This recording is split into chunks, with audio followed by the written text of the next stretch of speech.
ఒకసారి దానంగా ఇచ్చినటువంటి పట్టా భూమిని మళ్ళీ తిరిగి తీసుకోవచ్చా? గ్రామానికి, దేవాలయానికి, స్కూలుకు లేదా పేదలు ఇల్లు కట్టుకోవడానికి భూమి ఇచ్చి తర్వాత మనసు మార్చుకొని తిరిగి తీసుకోవచ్చా? ఈ విషయంలో చట్టం ఏం చెబుతుంది ఇప్పుడు మనం తెలుసుకుందాం. Represented by La Lens TV.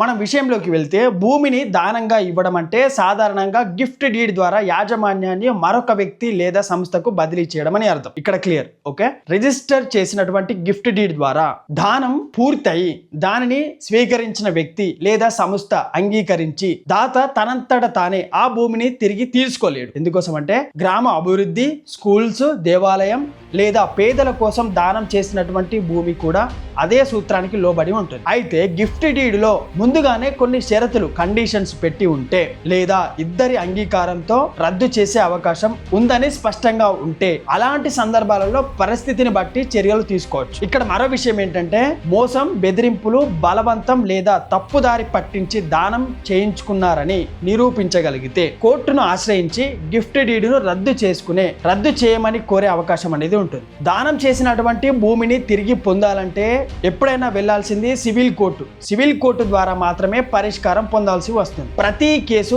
దాని యొక్క వాస్తవాల ఆధారంగా నిర్ణయించబడతాయి. ఇక్కడ ముఖ్యమైన విషయం ఏంటంటే కేవలం మనసు మారిందని లేదా ఇప్పుడు ఆ భూమి నాకు కావాలి అని కారణంతో మాత్రమే దానంగా ఇచ్చినటువంటి భూమిని తిరిగి తీసుకోవడం సాధారణంగా సాధ్యం అనేది కాదు. కాబట్టి దానం ఇచ్చినటువంటి భూమిని తిరిగి తీసుకోవచ్చా అనే ప్రశ్నకు సమాధానం తిరిగి తీసుకోవడం ఉండదు. అది గిఫ్ట్ డీడ్ లోని షరతులు, దానం జరిగినటువంటి పరిస్థితులు, అలాగే చట్టపరమైనటువంటి ఆధారాలపై ఆధారపడి ఉంటుంది. మీ కేసుకు సంబంధించినటువంటి పత్రాలు పరిశీలించిన తర్వాత మాత్రమే ఖచ్చితమైన న్యాయ సహాయం ఇవ్వడం సాధ్యమవుతుంది. ఇక్కడ గమనించాల్సినటువంటి విషయం ఏంటంటే ఈ వీడియో సాధారణంగా న్యాయ అవగాహన కోసం మీ ముందుకు తీసుకురావడం జరిగింది. ప్రతి కేసులోని వాస్తవాలు, వాటితో పాటు పత్రాలను బట్టి చట్టపరమైనటువంటి ఫలితాలు మారవచ్చు. ఇప్పటివరకు ఈ వీడియోలో ఈ విధంగా మనం మాట్లాడుకున్నాం కదా. మరొక కొత్త వీడియోతో మళ్ళీ కలుస్తాను. నేను మీ కొంగంటి రాజు ఫ్రమ్ లా లెన్స్ టీవీ నుండి.